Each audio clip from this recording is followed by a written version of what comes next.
Hello, everyone, and welcome to the Kauai County Council Roundup. My name is Chair Mel Rapozo with Councilmember Aro Kanashiro, and we'll be recapping yesterday's meeting, October 29th. Started off with an interview for the Historic Preservation Review Commission. We had Auntie Julie Souza, our good friend Auntie Julie Souza, 80 years old on the island all her life. I think she's a perfect candidate for that position. Definitely. I mean, she's an excellent candidate. She's extremely knowledgeable about historic resources around the island, and she has a huge network of people that she communicates with. So, if something is happening around the island, she hears it one way or another through friends or family or whatever her network is. If you know Auntie Julie, you know she's not shy to share her opinion. But yesterday she was so nervous. Yeah. She was so nervous in front of the council members, but she did the interview well, and no doubt she'll be confirmed at the next council meeting. So thank you, Auntie Julie, for agreeing to volunteer.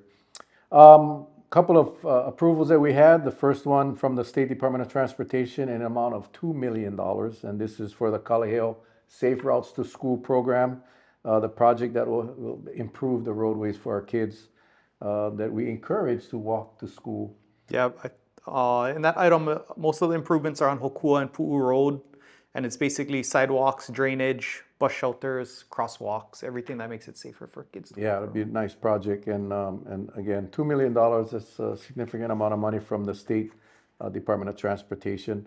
We had a special appointment of Tyler Saito. He is going to be replacing our former county attorney, Matt Bracken, who is leaving the county and going on to private practice. We actually had a ceremony this morning for him. He was super surprised, presented with some certificates and proclamations.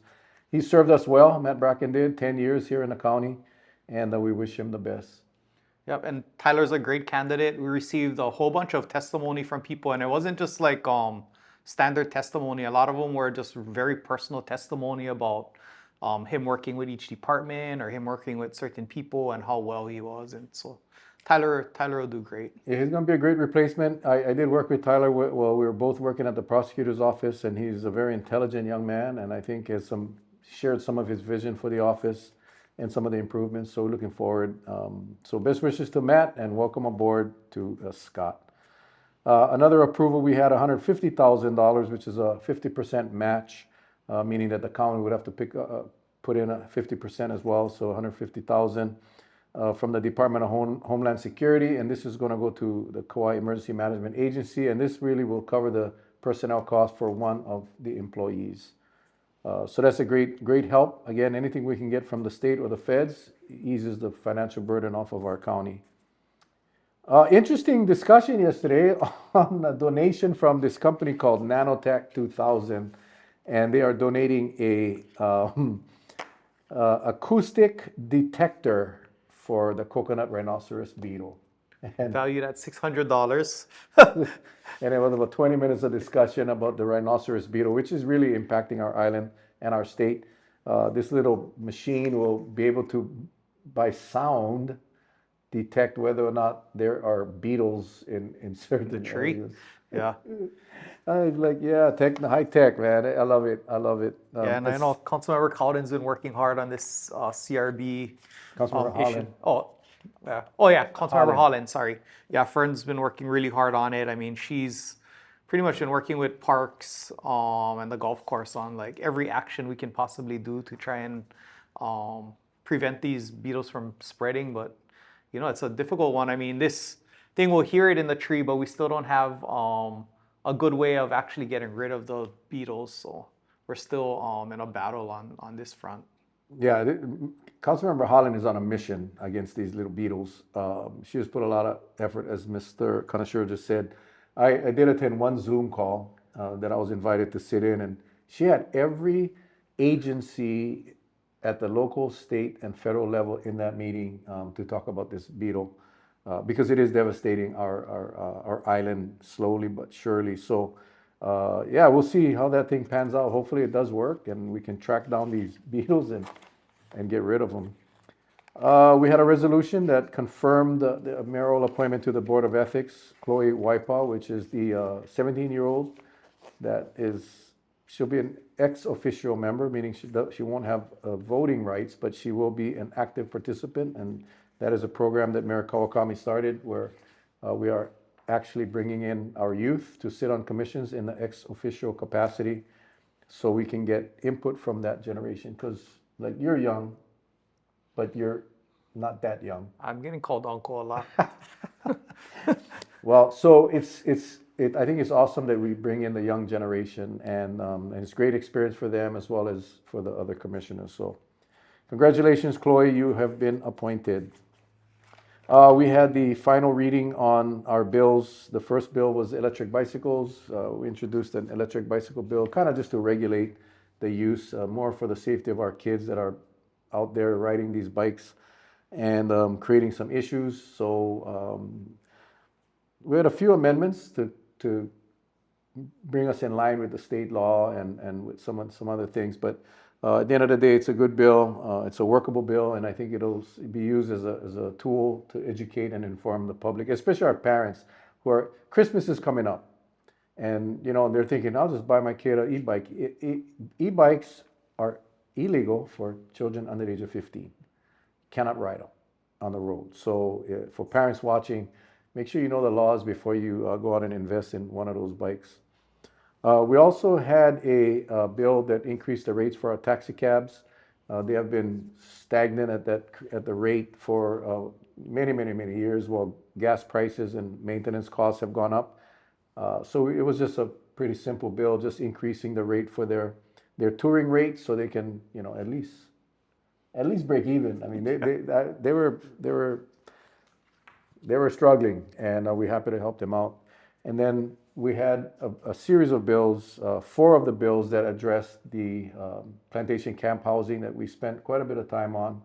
And I'll let Mr. Connoisseur share a little bit about that because it includes the fire prevention, wildfire prevention components as well. Yeah, so 4 bills we had basically updates the West Kauai plan, County General Plan, State Land Use District Boundary, and then County of Kauai zoning map, which has to all happen.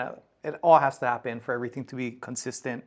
And as Council Chair mentioned, those bills incorporated that wildland urban interface regulations, which we've talked about in a few of these, and it included the plantation camp zoning. This plantation camp zoning went into 3 areas: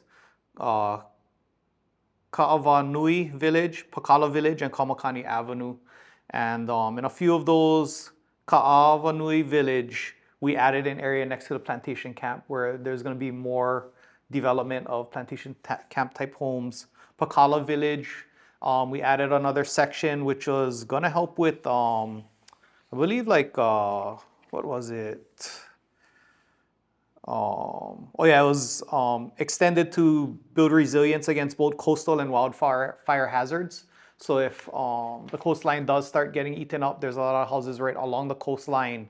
This area is connected to Pakala Camp, but it's more Malka, so houses would be able to move up. And then Kamakani Ave, which added one section just wasn't included, which it added. And, you know, I think it's exciting because, I mean, these will create additional housing opportunities once they're actually built. And the houses are specific to the area. They're going to look, their look and feel is going to be a plantation camp type house, and they're specific to the area.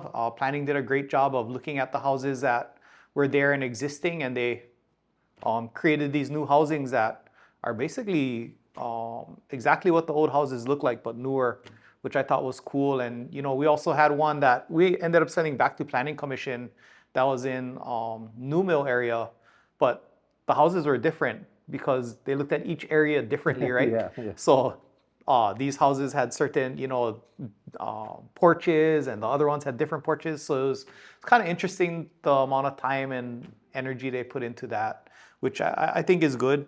And of course, you know, any development of houses, over 10 or more houses are going to trigger our affordable housing requirements. So, you know, these houses have a set style, a set size. You know, they're not going to be mansions. They're going to be plantation type homes that fit in with the area. And so, you know, it will be for local housing. And again, it's going to trigger that affordable housing requirement, which will keep the prices down on a bunch of the houses too. Yeah, I'm excited as well. I think, we all so familiar with the plantation camps that was all over this island in the past, and the ones that have remained, those homes were in really bad shape. Many of them were in bad shape. So this will give the landowners now an opportunity to rebuild those homes, keeping the same style and size as Mr. Kanashiro said. So you won't be seeing mega homes. You will be seeing homes that look like plantation camp homes, just a little more current look, but the same style. This county, we rely on form-based codes, which is where these projects will be designed with a specific theme or style, which is conducive to the neighborhood that they are being built in. So I'm excited, and on the safety component, it's very difficult to retrofit existing properties with these fire prevention methods or tactics. And these homeowners agreed, or the landowners agreed, to go ahead and implement these safety measures, even though it's going to increase the cost just a little bit. But those areas are very vulnerable to wildfires. So I think it's a win-win-win-win-win all around the place. So great discussions at the meeting. And again, we want to thank Hoike for allowing us to be here every Thursday to recap the council or committee meetings. Our cameraman Roger here has been here, and we appreciate his assistance.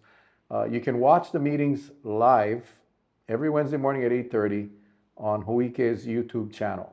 And just go to YouTube, search out Hoike, and subscribe to their channel. And don't forget to click the little icon button so you get notified whenever a new video is uploaded.